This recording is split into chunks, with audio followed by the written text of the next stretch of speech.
विहारी जय राधा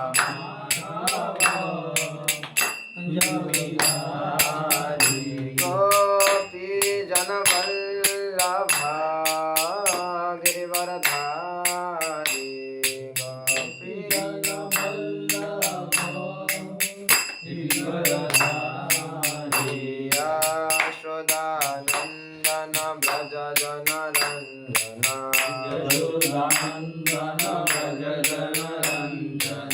जामुनातिरवनचारी जय राधा माधव कुंज विहारी जय राधा माधव कुंज विहारी हरे कृष्णा कृष्ण कृष्ण हरे हरे हरे राम राम राम हरे हरे हरे कृष्णा कृष्ण कृष्ण हरे हरे हरे राम राम हरे हरे। जय श्री राधा माधव की जय। जगद्गुरु श्रील प्रभुपाद की जय। अज्ञानतिमिरन्धस्य ज्ञानाञ्जनशलाकया चक्षुरुन्मीलितं येन तस्मै श्रीगुरवे नमः। श्रीचैतन्यमनोभीष्टं स्थापितं येन भूतले स्वयं रूप कदा मह्यं ददाति स्वपदान्तिकं। नमोऽयं विष्णुपदाय कृष्णपृष्ठाय भूतले श्रीमते भक्तिवेदांत स्वामिनीति नामिने। नमस्ते सरस्वती देवे गौरवाणी प्रचारिणे निर्विशेष शून्यवादी पाश्चात्यदेशतारिणे। वाञ्छाकल्पतरुभ्यश्च कृपा सिन्धुभ्यैव च पतितानां पावनेभ्यो वैष्णवेभ्यो नमो नमः। जय श्री कृष्ण चैतन्य प्रभु नित्यानंद श्री अद्वैत गदाधर श्रीवासादि गौरभक्तवृंद। हरे कृष्ण कृष्ण कृष्ण हरे हरे हरे राम राम राम हरे हरे। ओम नमः भगवते वासुदेवाय ओम नमः भगवते वासुदेवाय ओम नमः भगवते वासुदेवाय ओम नमः भगवते वासुदेवाय ओम नमः भगवते वासुदेवाय ओम नमः भगवते वासुदेवाय। हरे अनंग नमस्कृतं नरं चैव नरोत्तमं देवीं सरस्वतीं व्यासं ततो जयमुदीरये। नष्टप्रायेषु अभद्रेषु नित्यं भगवत सेवया भागवत उत्तम श्लोके भक्तिर्भवति नैष्ठिकी। मूकं करोति वाचालं पङ्गुं लङ्घयति गिरिं यत्कृपातमहं वन्दे श्रीगुरुदीनतारिणं श्रीपरमानन्दमाधवं श्रीचैतन्यचन्द्र ईश्वरं। हरि ओं तत्सत्। विष्णुपादाय कृष्णपृष्ठाय भूतले श्रीमते जयपताका स्वामिनीति नामिने। नमो आचार्यपदाय निधाय कृपापदाय गौरकथामृताय नगरग्रामतारिणे। जय श्री श्रीमद्भागवतम की जय। गुरु श्रील प्रभुपाद की जय।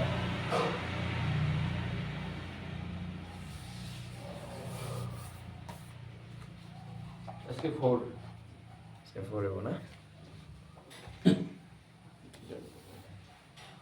एक नंबर तो শ্রীমদ্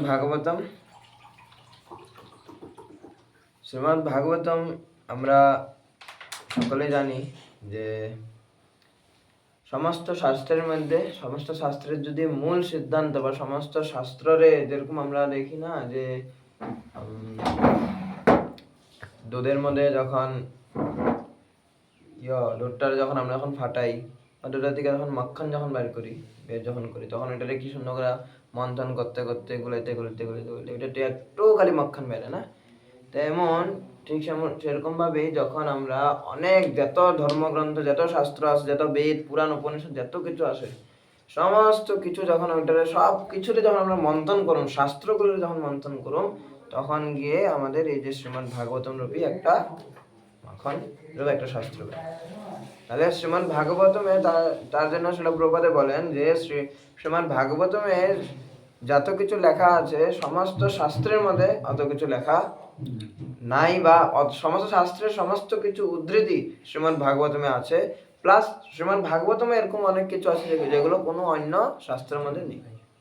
বোঝা গেল? তো তার জন্য শ্রীমদ্ ভাগবতম হচ্ছে সবচেয়ে থেকে মানে ইম্পর্টেন্ট আমাদের জন্য। সমস্ত শাস্ত্রের মূল সিদ্ধান্ত হচ্ছে সুপক্ষ ফল। একটা বৃক্ষের একটা শাস্ত্ররূপ যদি আমরা যদি বৃক্ষ যদি আমরা চিন্তা করি, ওই শাস্ত্ররূপ বৃক্ষের, দেখুন এখন আমের সিজনের মধ্যে একটা গাছের মধ্যে কোন আমটা সবচেয়ে টেস্টি হবে?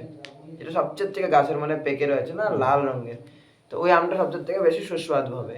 তো শ্রীমদ্ ভাগবতম হচ্ছে সেই সমস্ত শাস্ত্ররূপী বৃক্ষের সুপক্ষ ফল। এবং এই সুপক্ষ ফল যখন ওই সুপক্ষ ফল যদি ঢাপ করে যদি মাটিতে পড়ে যায়, তখন ওইটা কি হবে? পেটে যাবে, আমটা আমরা আর খেতে পারবো না, ঠিক না? তো শ্রীমদ্ ভাগবতম এই সুপক্ষ ফলের মতন যখন একজনের হাত থেকে যখন আসে, ঠিক না? একজন উপরে যদি গাছের উপরে যদি চড়ে আমটাকে পারে, তারপরে আরেকজন হাতে দেয়, তাহলে আরেকজনের হাতে দেয়, এমন করতে করে যখন চলে আসবে আমটা সুরক্ষিত ভাবে আসবে। ঠিক সেরকম ভাবে যখন গুরু পরম্পরা ধারায় যখন এক একজন করে যখন এই শ্রীমদ্ ভাগবতমের সিদ্ধান্ত, শ্রীমদ্ ভাগবতমের দ্বারা যে প্রেম প্রবাহিত হচ্ছে ভগবান কৃষ্ণের প্রেমটা যখন গুরু পরম্পরার ধারা একজন করে যখন ক্যারি করে নিয়ে আসবে, তখন এটা আমাদের কাছে বেশি সুস্বাদু হয়ে যাবে, ঠিক না? আর এবং আমাদের কাছে এটা যথাযথ থাকবে। তার জন্য শ্রীমদ্ ভাগবতম আমাদের জীবনে নিত্যম ভাগবতম সেবায়া নিত্যম ভাগবতম সেবা, আমাদের সর্বদা ভাগবতমের সেবা করতে হবে। কিভাবে সেবা করতে হবে? এই অধ্যয়ন এবং শ্রবণের দ্বারা। বোঝা গেল? আজকে আমরা সেই শ্রীমদ্ ভাগবতম থেকে একটা শ্লোক পড়ার চেষ্টা করব। 4 নম্বর। আজকে আমরা শ্রীমদ্ ভাগবতমের প্রথম স্কন্ধের 18 নম্বর অধ্যায়ের শ্লোক নম্বর 4 পাঠপূর্বক শ্রবণ করব। সকলে আমার পরে পরে উচ্চারণ করবেন। নৌত্তম শ্লোক বার্তানাম জুষতাম তৎকথামৃতম স্যাৎ সম্ভ্রম অন্তকালে অপি স্মরতাম তৎপদাম্বুজম। নৌত্তম শ্লোক বার্তানাম জুষতাম তৎকথামৃতম স্যাৎ সম্ভ্রম অন্তকালে অপি স্মরতাম তৎপদাম্বুজম। নৌত্তম শ্লোক বার্তানাং জুষতাং তৎকথামৃতম স্যাৎ সম্ভ্রম অন্তকালে অপি স্মরতাং তৎপদাম্বুজম।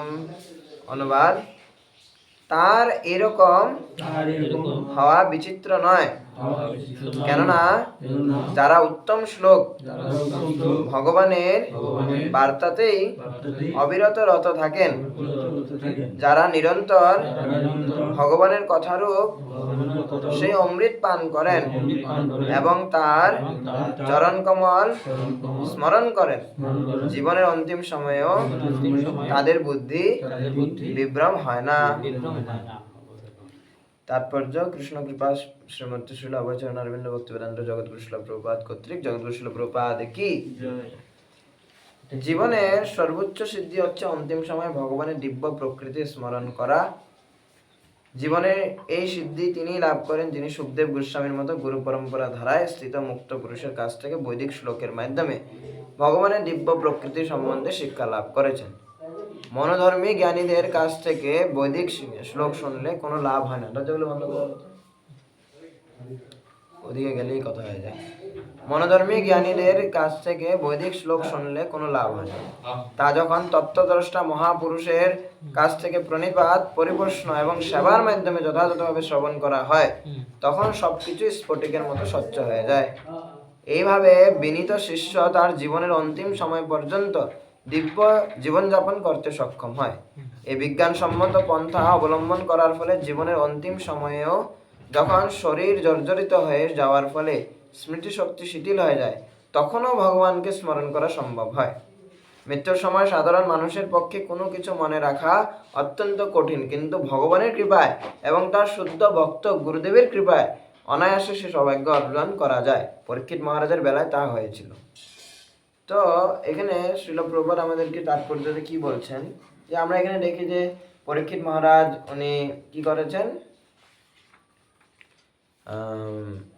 ওনার ভবিষ্যৎবাণী করা হয়েছিল যে ওনার এক ব্রাহ্মণের অভিশাপে ওনাকে তক্ষক সাপে দংশন করবে এবং ওনার মৃত্যু হবে 7 দিনের মধ্যে, ঠিক না?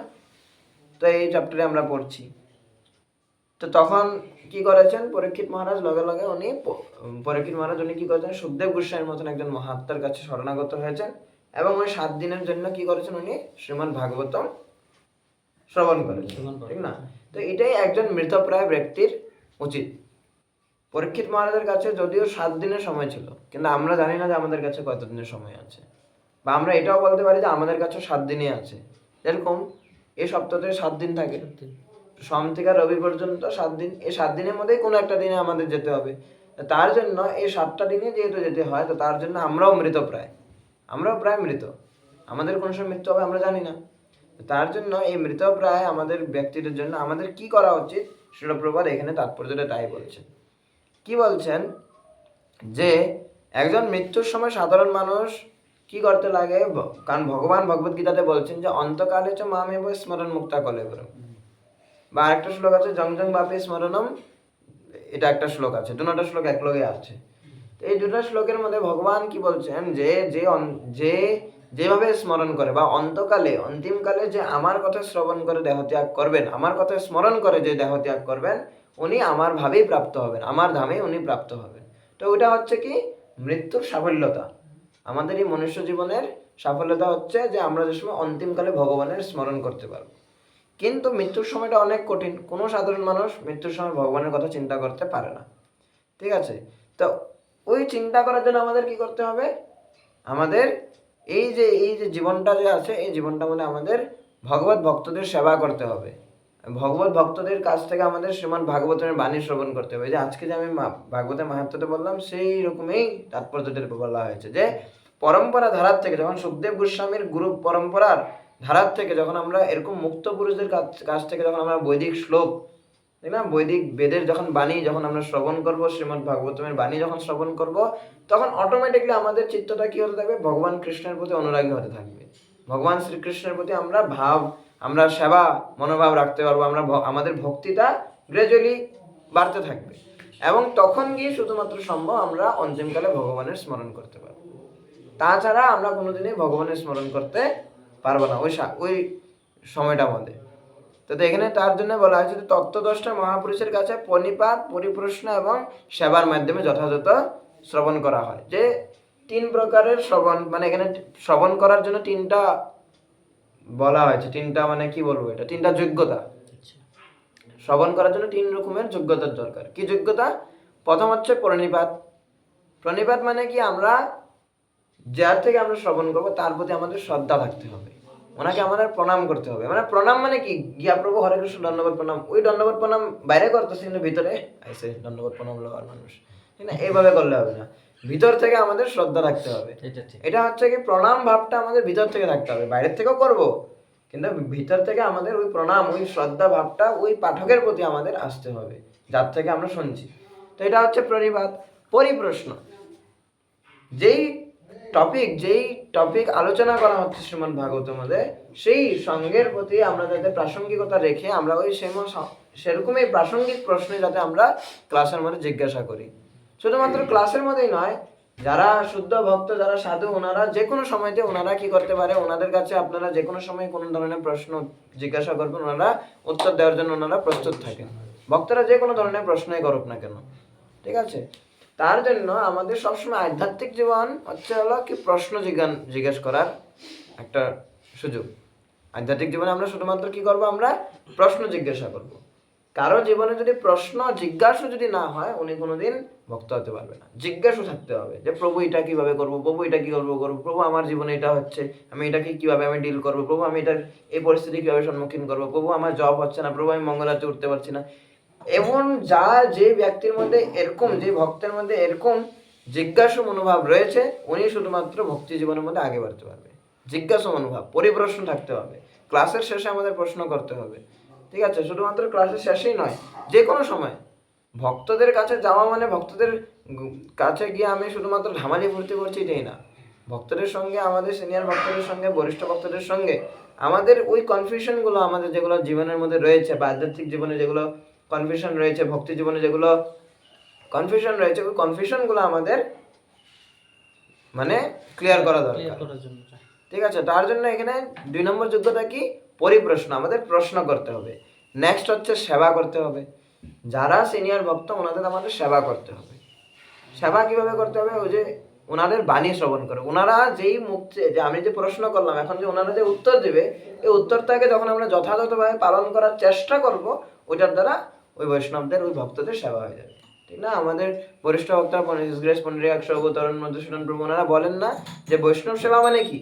বৈষ্ণব সেবা মানে কি বৈষ্ণবের দলা দলা প্রসাদ না খাওয়ানো আর বৈষ্ণবের পা ধোয়া, এগুলা না। বৈষ্ণব সেবা মানে কি? বৈষ্ণবের মুখে নিঃসৃত যেটা বাণী, ওই বাণীটা হলো শ্রবণ করে মানা, শ্রবণ করে পালন করা হচ্ছে বৈষ্ণবের সেবা। তো এই 3টা যোগ্যতা থাকা দরকার শ্রবণ করার জন্য: প্রণিপাত, পরিপ্রশ্ন এবং সেবা। এটা হলো শ্রীমদ্ ভাগবত গীতার একটা শ্লোক। ভগবান বলছেন যে প্রণিপাতেন পরিপ্রশ্ন সেবায়া।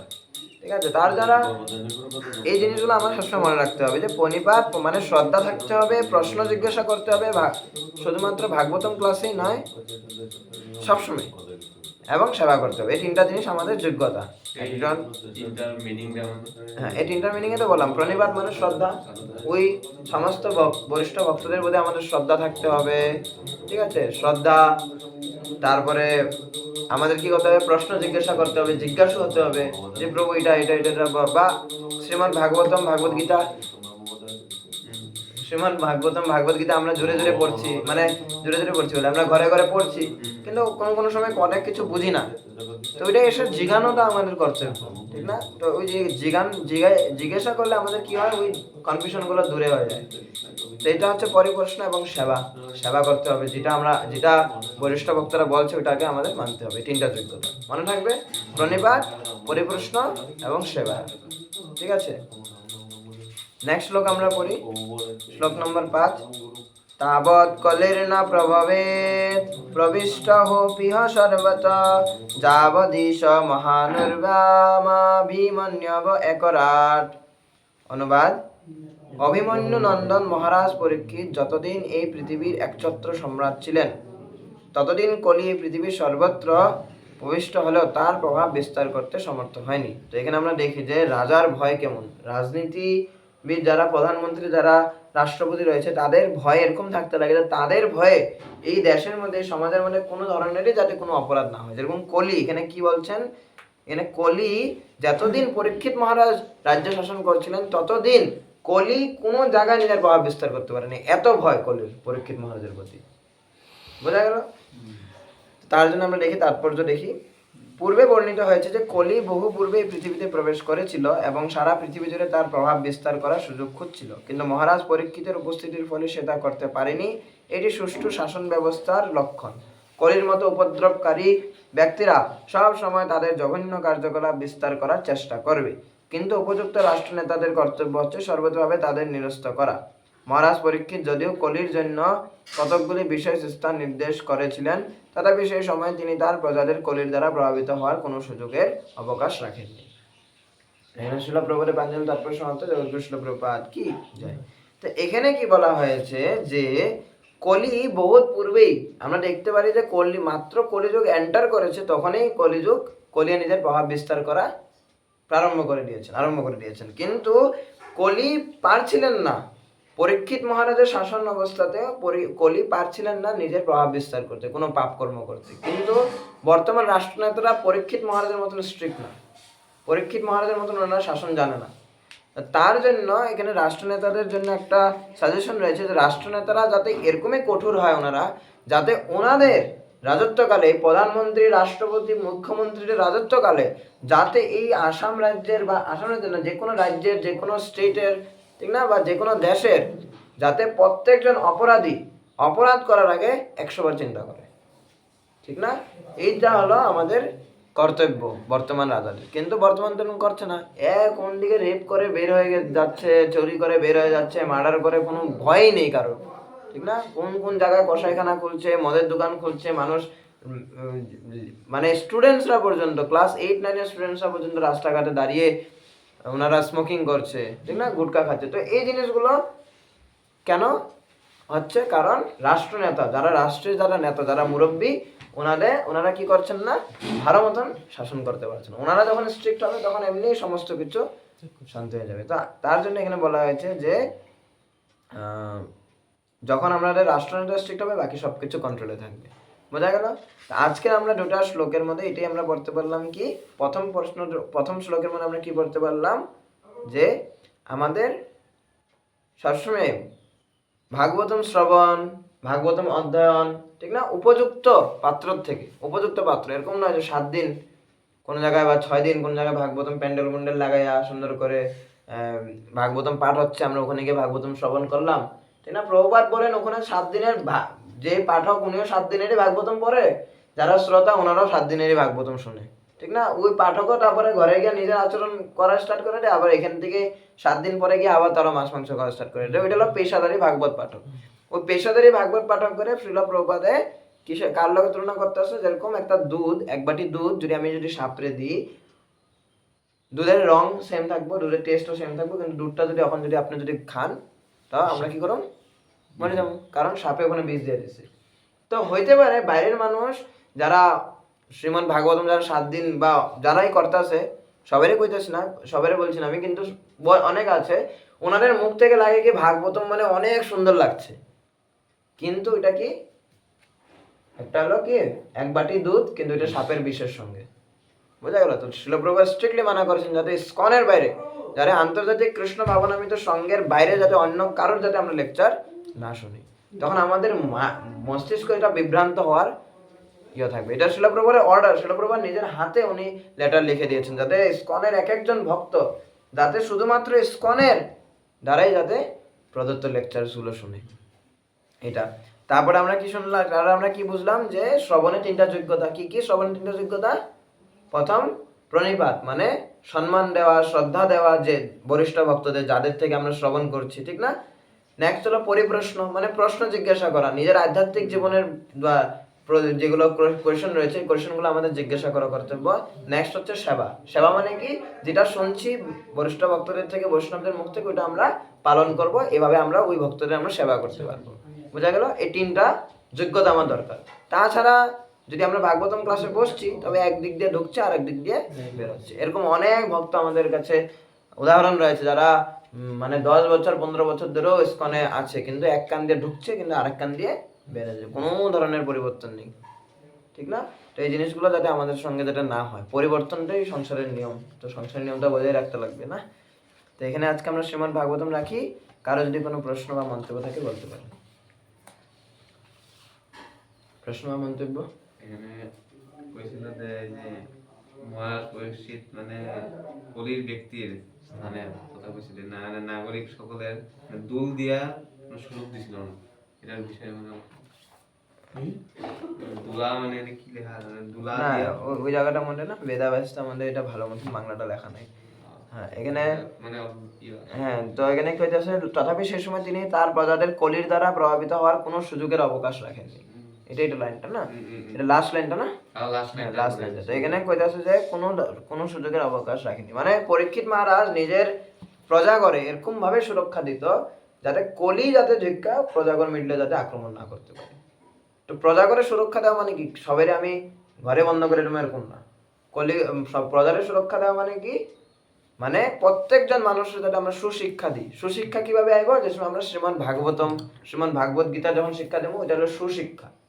এই সুশিক্ষার দ্বারা তখন আমরা সমাজে চেঞ্জ করতে পারবো, সমাজে আমরা তখন পাপের থেকে আমরা মুক্ত করতে পারবো।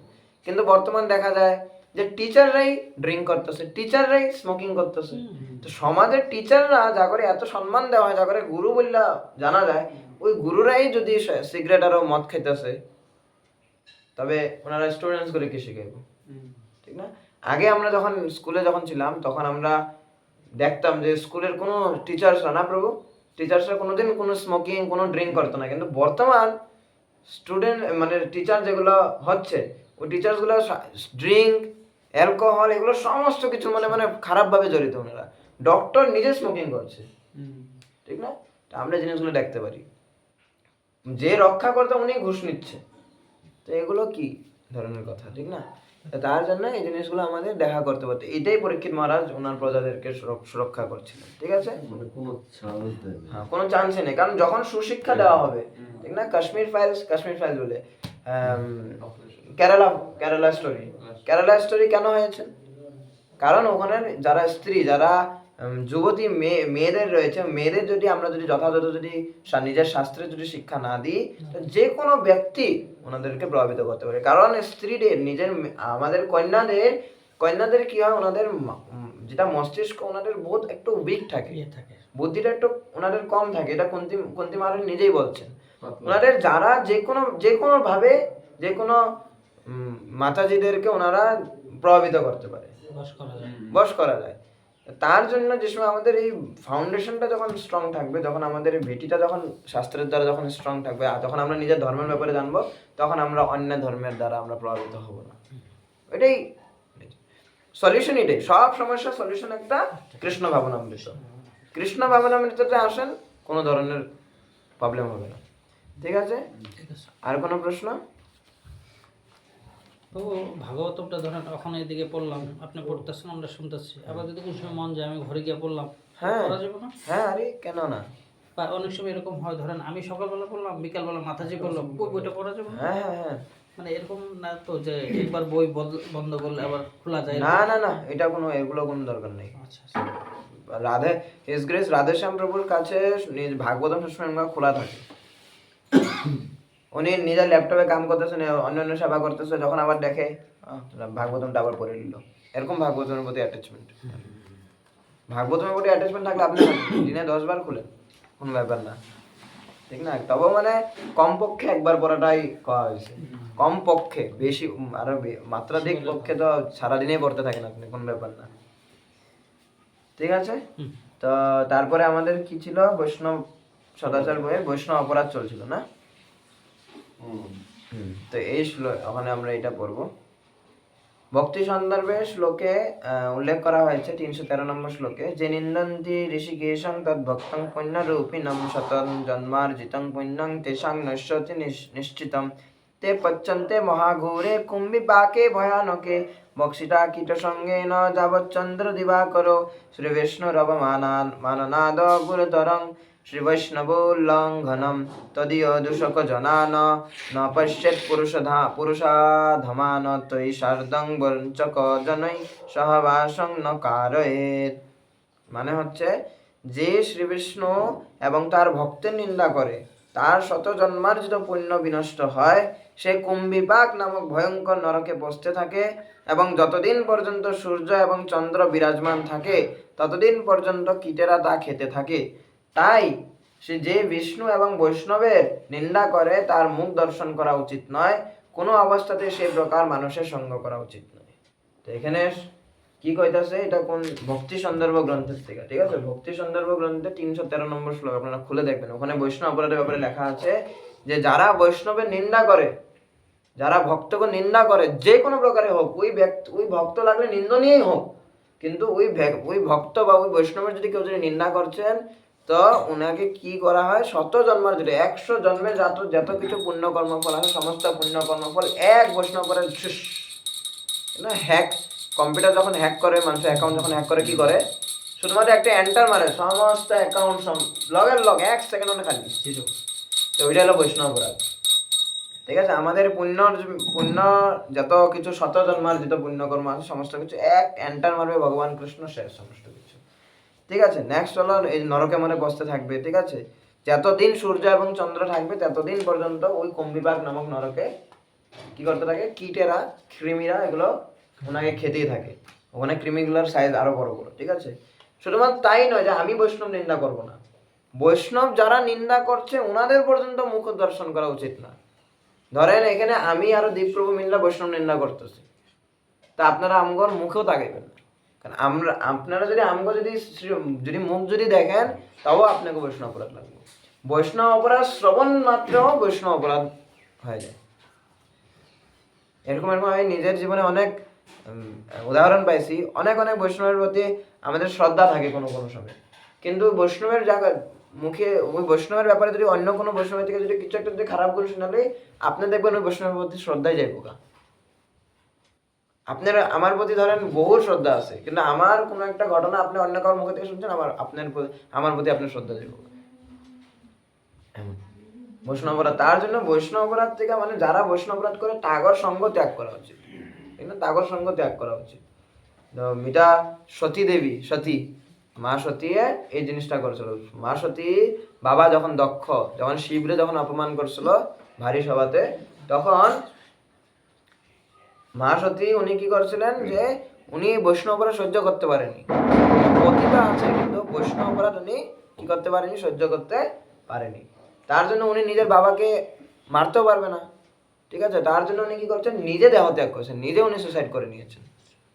তা আমাদের তাই করা কর্তব্য। যদি বৈষ্ণব অপরাধ যদি কোনো জায়গায় যদি করছে, কেউ যদি কোনো ভক্তের যদি অপরাধ করছে, তা আমাদের কর্তব্য হয়তো ওই ব্যক্তিকে ওখানেই মারা, মানে ওখানে একবারে দেহ ত্যাগ করে, মানে একবারে মেরে ফেলা, এটা পারবো না, ঠিক না? মানে যদি আমি যদি বৈষ্ণব অপরাধ করতেছি কাউ কোনো বৈষ্ণবের প্রতি, তা আপনি তো আমার মেরে ফেলাবেন না, না? সরকার তো আছে, ঠিক না? তো সরকারের কি উত্তর দেবেন যে বৈষ্ণব অপরাধ করছিল মেরে ফেলেছি? তো মানে আমি একটা প্রশ্ন করি, মানে দুইজন ভক্তের মানে নিন্দা শুনতেছে বা মানে তুমি যেমন কইলা মানে না না শুনে যাইতে গেল, মানে ওই মানুষটা মানে নিন্দা মানে কোনো হেরি নাই ফেলে ভুল কইতাছে আর বিষয় মানে অপরাধ যদি আমি উচিতটা না কই সামনে গিয়া এটা না, ওখানে আমরা দেখতে লাগবো যে ওই যারা নিন্দা করতেছে তারা আমার থেকে সিনিয়র নাকি। যদি সিনিয়র হয় আমি তাদের উত্তর দিতে পারবো না কোনো। সিনিয়ররা যদি হয়, সিনিয়ররা ধরেন এরকম দেখা যায় যে অনেক সময় সিনিয়র ভক্তরাও, মায়াদেবীর অনেক লীলা থাকে না, ভক্তদের অনেক লীলা থাকে, ভক্তরা কোনো কোনো সময় দেখায় যে আমরা নিন্দা করতেছি, ঠিক আছে?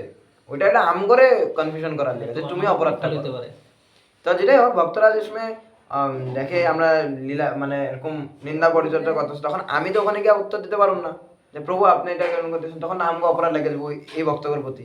তাহলে ওই জায়গাটা ত্যাগ করাটা সবচেয়ে থেকে ব্যস্ত হলো জায়গাটা ত্যাগ করা, স্থান ত্যাগ করা, ওই স্থানটা ত্যাগ করা। বা কোনো ভক্ত যদি এদিকে দীপ প্রভু এদিকে শুনেন তো জানেন হ্যাঁ কি করছে এই ভক্তটা এত খারাপ, মানে এটা এটা এগুলো করছে, তো ওখানে আমাদের বৈষ্ণব অপরাধ কোন সময় লাগবে, যখন আমরা বসে বসে শুনবো। আমি যদি বলি যে প্রভু আমার না কাম আছে, লাগলে কাম নাই, তখন ফাঁকি দিয়ে চলে যাই, অপরাধ লাগবে, ঠিক আছে? কিন্তু এইভাবে বৈষ্ণব অপরাধ থেকে বাঁচতে হবে। নিতাই সেবনী মাতাজি বলে এরকম যে কোনো জায়গায় যদি কোনো বরিষ্ঠ ভক্ত আমার কাছে মানে এরকম নিন্দা পরিচর্যা করছে অন্য কোনো ভক্তের প্রতি, তখন থেকে আমাদের কোনো একটা ফাঁকি দিয়ে চলে যাওয়াটা উচিত, ঠিক আছে? ওখানে কোনো অপরাধ হবে না, ওইটা হলো কথা। এই জিনিসটা আমাদের সবসময় মনে রাখা কর্তব্য। অপরাধ তার জন্য এই বৈষ্ণব নিন্দার থেকে অনেক দূরে দূরে থাকা উচিত, বুঝা গেল? ঠিক আছে, জয় শ্রী শ্রীমৎ ভাগবতম কি, জগৎগুরু শিল প্রভুপাদ কি, বাঞ্ছা কল্পতরুভ্যশ্চ কৃপা সিন্ধুভ্যেব পতিতানাং পাবনেভ্যো বৈষ্ণবেভ্যো নন্দ কোটি বৈষ্ণব বৃন্দ কি।